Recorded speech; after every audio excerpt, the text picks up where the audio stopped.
Welcome to the Especially for Athletes podcast, where we explore essential principles that empower athletes to learn life's most valuable lessons through sports.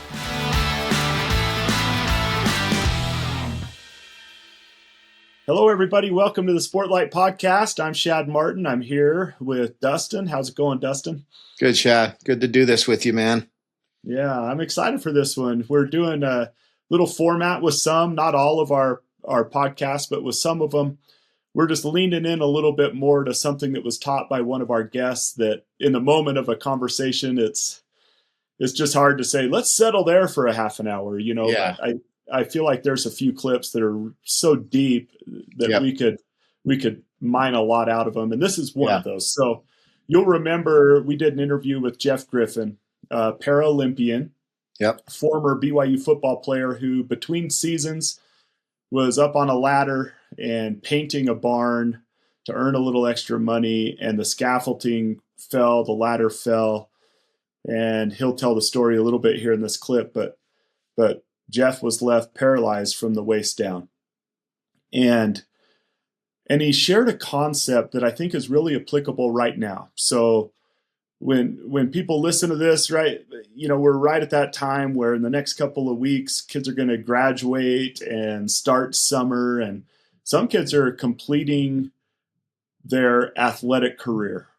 They aren't going on to college. You know, they've worked so hard and they've tried so hard to be a successful high school athlete, and they probably dreamed of playing in college, and now there's no opportunities for them. And maybe they were just not in the right place at the right time, or maybe they just never quite had the physical attributes necessary to be a collegiate athlete. So a door is closing in their life. And a lot of these young people maybe feel in some way like Jeff felt, sitting there just laying in a pile of scaffolding and with a ladder and realizing my dream is over. Yeah.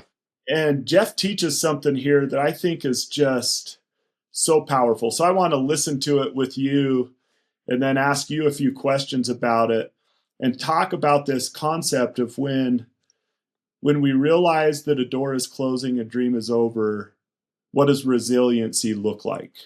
Yeah. And so here's Jeff Griffin. His friends call him Griff, explaining that. I've been paralyzed from the waist down. I've been given a life sentence. I've been in a chair longer than I have been out of a chair. So in between seasons, I was up 40 feet and the scaffolding ladder that I was up on slipped out from underneath me, and I came down straight-legged, stuck the landing perfect if I was a gymnast. I wasn't. I was a painter. And so my legs came up, my back came down, and my L1 vertebrae exploded inside of me, leaving me paralyzed from the waist down. My dreams of playing football shattered. I played 2 downs in college, by the way. I played 2 downs. I got to taste the sweetness of success and see how it would be like to be on the college level and be on the first team. But when I was a little kid, that was my dream. That was the song that sang to my soul. And here's what I've learned. So here I am lying on my back, and I have a decision that I have to make. Either I could get back up and dream new dreams, or I could stay down. Fortunately, I chose the latter and decided to dream new dreams. And in the process of sifting through my broken back and shattered dreams, I discovered some flecks of gold that helped me get to that level to where I became a collegiate athlete. They helped me get to that point where I was able to perform at a level that a lot of people weren't. And I discovered some flecks of gold that helped me get to that point. And one of those flecks of gold is dreams. You got to have a dream. My dream of playing football was shattered. But here's the beauty of it, Shad. Just because that dream was shattered and was taken away from me, it didn't mean that I couldn't stop dreaming. Good stuff, cool, man. Really good stuff. And crazy story. I can't. First time I heard that, the second time I heard it when we'd listened to it, and I went back and listened to it another time, and I thought, man, what would I do if I fell off a ladder? Like, your first instinct would be to land on your feet, right? Because the alternative, you'd break your hip, you'd break your back. If you land, you wouldn't turn and land on your back. You wouldn't try to land on your hands. So, of course, you try to land on your feet. And somehow cushion the blow. And in him doing that, it shattered his spine and crippled him, right? He got compressed in the middle, and like that moment flying and it dropping right there where he had to be just like, oh no, like there's not an answer here, right? Like there isn't a good way that this ends. And then to be laying there and probably having that realization come really fast that my life will never be the same. Forget about football, just his life. But my guess is because of the space that he was in at the time, his brain probably went immediately to, I'm not going to be able to play football, right? That was the most important thing on his mind. And what about football? And now what? And yeah, there's a lot to unpack there, Shad. A lot. That was good. What a story. And you follow his story since then. It's amazing what he's done with his life. It's so cool. And he goes on there to tell the story, Dustin. Like everyone needs to go back and listen to that whole episode if you haven't already. It was one of the earlier ones we did, but to realize he had the realization there, I'm probably not going to walk again. I mean, he fell 40 feet, right? Yeah. So I can't feel my legs. I know what this means, kind of a thing. I don't know that I'll ever be what I was before. And he's laying there hoping someone discovers him. And he talks about the ambulance ride and the excruciating pain and what doctors told him and how he responded to the doctors. I mean, it's really a powerful episode, I think. But this concept, Dustin, of part of resiliency is realizing when you need to dream a new dream. And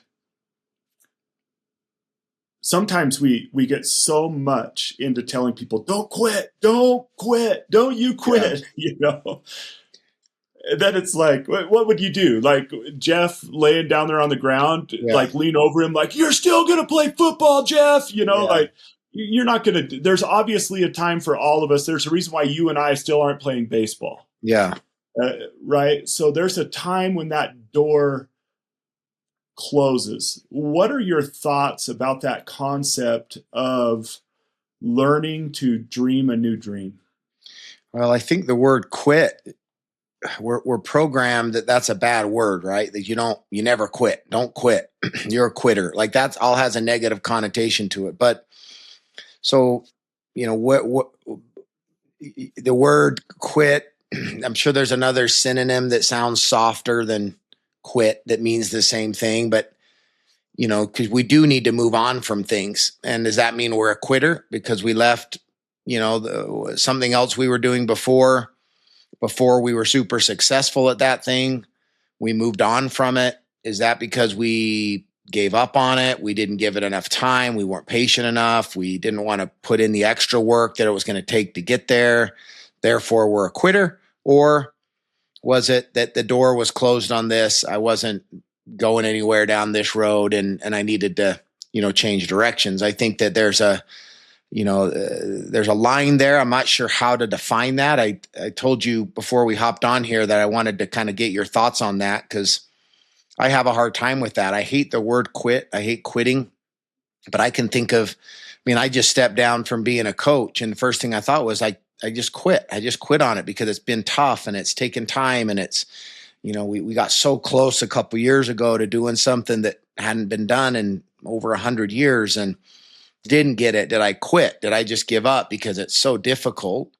Or do I stay at this thing until, you know, I die? But, you know, now I had other things I needed to give my time to that I felt like were, you know, needed my attention. Some people might, you know, I guess you could say I quit there. So I don't know, Shad, you tell me because we do need to, everybody, 98%, I think 2% of high school athletes go on to do anything at the next level. That includes Division III, Division II, junior college. 5% go and do anything, 2% go play D1, 5% get a chance to go do it at any level at all. So, you know, it's 95% of these kids will never do anything at any level outside of high school. So, but they could go to a small school and try to walk on. So if they don't do that, are they quitting? Did they give up too early? Like, what do you tell a kid that it's I don't know. What do you think? We want to take a quick break and thank our friends at Mountain America Credit Union for sponsoring this episode of the Especially for Athletes podcast. At E4A, we believe sports are about more than winning games. They're about building character, serving others, and preparing young people for life. That's one reason we love partnering with Mountain America. Through scholarships, community programs, youth support, and their commitment to people helping people, they are invested in the next generation on and off the field. We're grateful for organizations that believe in lifting others and helping young people move forward. Now back to the podcast. Yeah, I like the word redirect rather than quit. He later on in the episode says, where your focus goes, your energy flows. And I think there are times in life where it's completely healthy and needed to redirect our energy. I think that quitting involves sulking and pouting and sitting on a porch and throwing a steak at your nephew's face and becoming Uncle Rico, talking about how you used to be able to throw footballs over mountains and you've never moved on in your life. That's kind of the quitter. But I like the idea of redirecting energy and saying, he went on in that quote, you'll remember he talked about, he picked up these flecks of gold along the way. And one of the flecks of gold he picked up was like this ability to dream. He had a dream. He wanted to play for BYU football. Earlier in the episode, he talked about how he was this 5'10" white guy that was too short, too slow, too white to ever play, that's his words, to ever play receiver at BYU. And yet he did it. And then it was taken away from him in an instant. But he said what wasn't taken away, what some of those flecks of gold he had picked up along the way was the ability to dream and work for a dream. And so now he realized that dream of being what I wanted to be at BYU football is probably not going to happen ever again. But I can still dream and I can still redirect my energy toward new dreams. And I know your case, like stepping away from being a high school football coach. It wasn't so that you can, you worked through that with me. I remember conversations about it, and it was never about, Shad, I need to find more time on the golf course. And, there was a little bit of it was the golf course. There might have been. Okay, let me go with the other one then. The tan, my tan, I had such a farmer's tan last summer. There you go. There you go. No, I got what you mean. Yeah.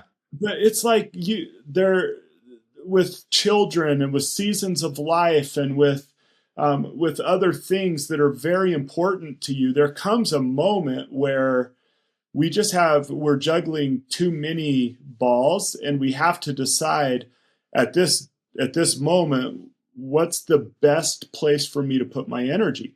Now, sometimes that comes because there's too many things, and sometimes that comes because something that we were putting a lot of energy toward is taken away from us, like in Jeff's case.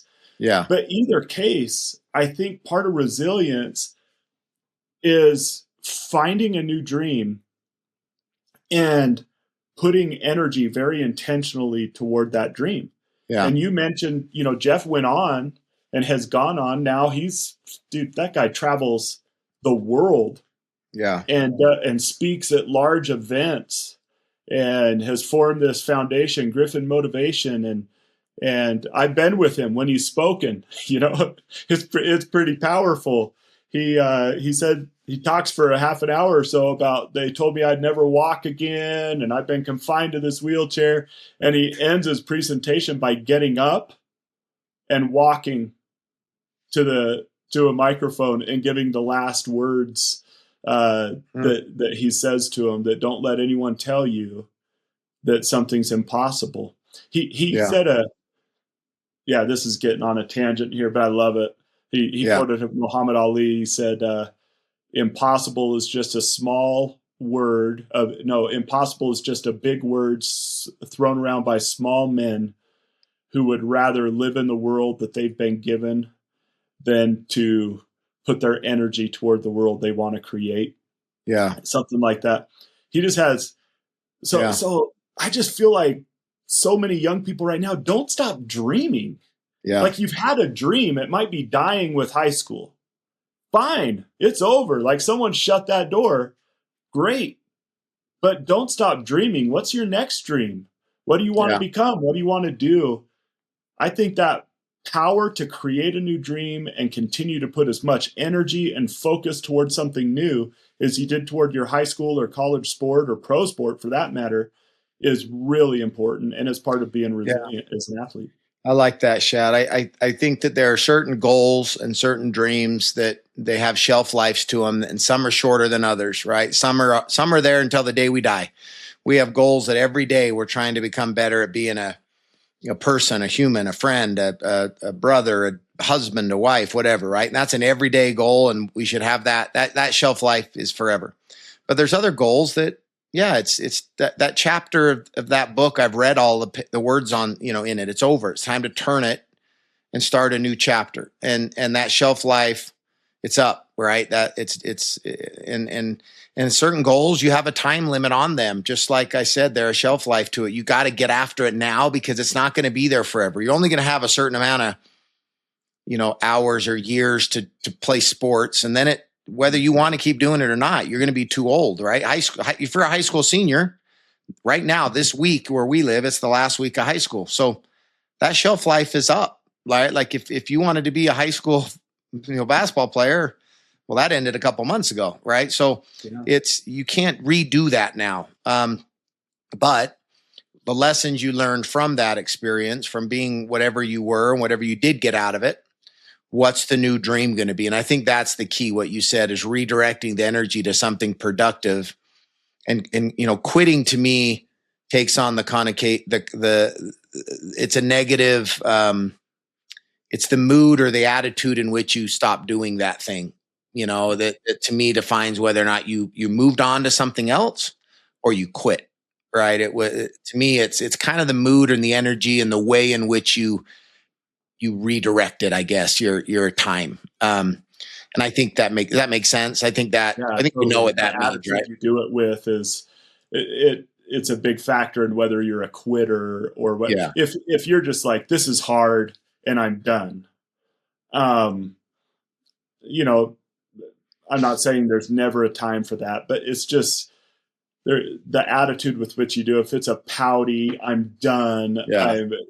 And excuse making and blaming other people. And exactly. I've given everything I can to this. Yeah. And I've developed in so many ways because I did that. Yep. But this door's closed, and I can't wait to take all those attributes I developed and put it towards something else. That's not being a quitter. Yeah. That's awesome. In fact, we talk about that. That's one of the greatest things that come from playing sports. That's why I wish every parent would put their kid in sports.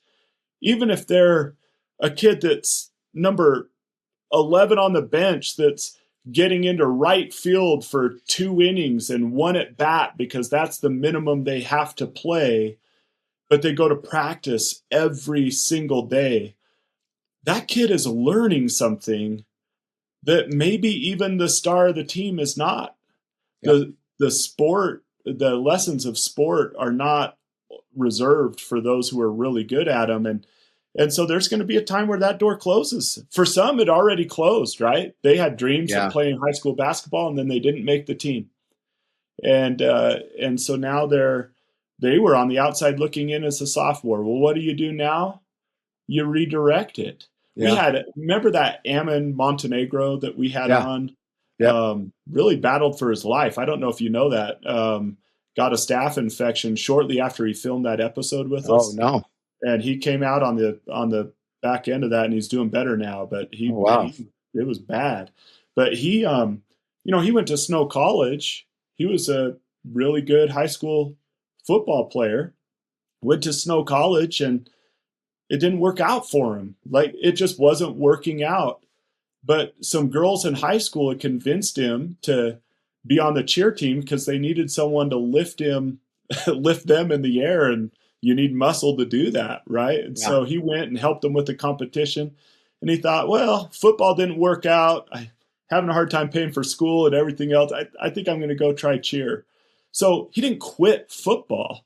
He redirected energy, and now he's doing some really cool things and stuff that he loves, doing something. I love what he said. He said, right now I'm living the dream I didn't even know I had. Yeah. And why did he discover that dream? It's because he kept redirecting energy toward good things. Yeah. And so I think that's what makes you not a quitter, is when you continue to put forth energy toward worthy goals. Well, and not doing that, you can kind of be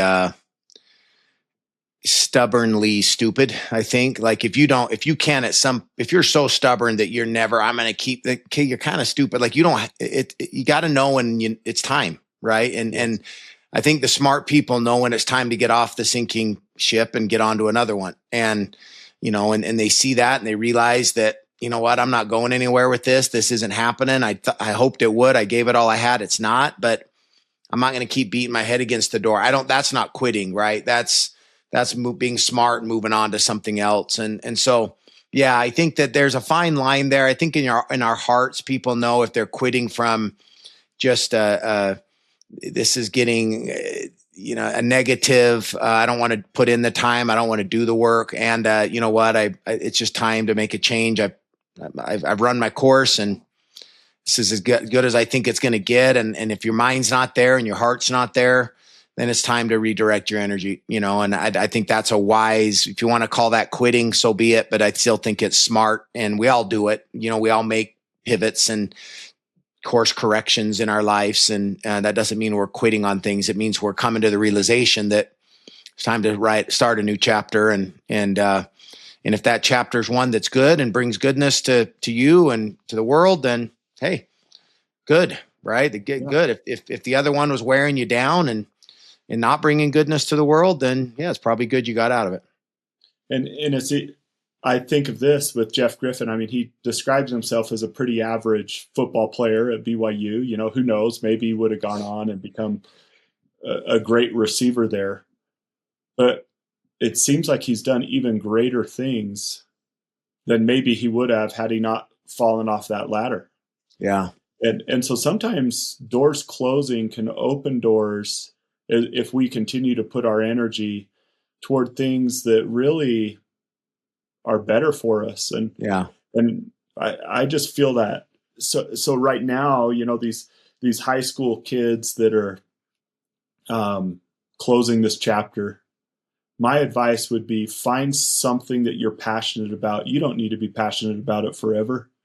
Just find something you're passionate about, something you want to study, something you want to do, and put your whole heart and soul into that until it feels right to redirect your energy towards something else. But that ability to dream new dreams and pivot with life is important. I'm going through it right now, Dustin. You're close to it. But my last daughter, she graduates this week from high school. So my wife and I, come this August, we're going to be empty nesters. We'll have daughter getting married, daughter in Spain on a mission, the one that's graduating, and one leaving us and going to college at BYU. Thankfully, she's close, but and now it's like I've been putting so much time and energy and everything into parenting kids in my home. And so even now, it's like I'm at that place, and I'm not pretending that this place is like Jeff's, sitting there in a pile of scaffolding and not feeling my legs. That's a dramatic circumstance there. But I need to, where am I going to put my energy toward? What is it now? And of course, someday it's going to be grandparent. It's going to be those things, helping my young adult kids and doing this. And so there are natural times in life where we just need to ask ourselves, what's my new dream? I need to dream a new dream. And then go after it. Take everything you've learned from sports about how to accomplish your dreams and then go toward a new dream. Yep. And that's part of being resilient. And I love that example from Jeff Griffin. Any closing thoughts you have on it? No, maybe just that, as you were saying that, most dreams and most goals, not all. There are some that, of course, are lifelong dreams and lifelong goals, and there's nothing wrong with that. But most of them, I think, are to help prepare us for a bigger thing, for the next chapter that's even better, right? And as long as each chapter is getting better and better, then yesterday's dream and goal has built us into a better version of ourselves for tomorrow's dream and goal, and we're continuing to grow with each one of these goals and dreams that we set, then I think that's great, and because when one door closes, the next one that opens up might be the one that, it might be the one that really just set you flying, and really is the big one. And but it's okay to sometimes say it's okay. It's time to move on. It's okay to realize that. So yeah, man, I that was good. What a great story. And so like you said earlier, Shad, if you have a chance to go back and listen to the full interview that was done, what episode number was it, Shad? Yeah, that was episode 11. And I'll put the link in the show notes so people could just click on there and go listen to that episode. Really great.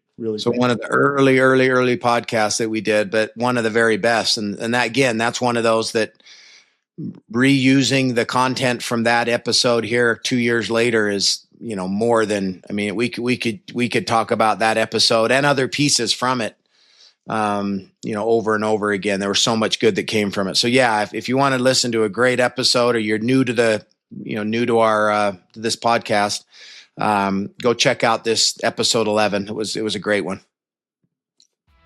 Awesome. Well, Dustin, thanks for your thoughts on that. We appreciate everyone joining us here.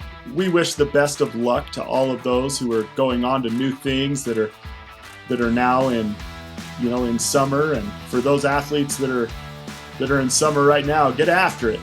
It's these dark times where no one can see you, where you really make progress on other people. Get after it this summer, and for those who see a door closing, dream a new dream, push it towards something else, and as always, keep your eyes up and do the work. Thank you for joining the Especially for Athletes podcast. To learn more about Especially for Athletes organization, get a copy of our book, The Sportlight, or to bring our program to your team, school, business, or organization, visit us at especiallyforathletes.org.